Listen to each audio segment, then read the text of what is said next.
তো কাঁচা আম রান্না করে কেউ কখনো খেয়েছেন? আমি যে আজকে প্রথম করছি এই বছরে। তো আমটাকে সিদ্ধ করে নিয়েছি, তারপরে যে এখন তেলে দিচ্ছি, ছেড়ে দিলাম। যেহেতু এই কাঁচা আমটা একটু টক নেই, সেই জন্য আমি একটু তেঁতুলের চাট দেবো, তাহলে টক টক ভাব লাগবে।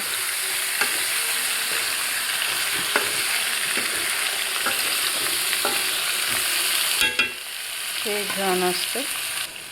এই যে বললাম কাঁচা আমটা টক নাই, সেই জন্য আমি একটু এই তেঁতুল দেবো।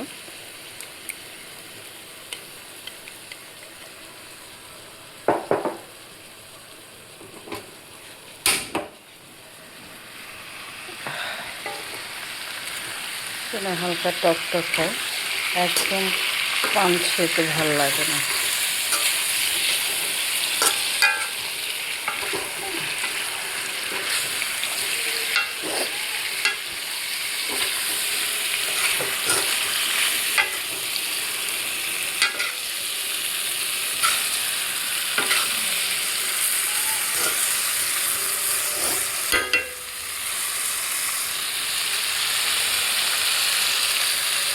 এটা হয়ে গেছে আমার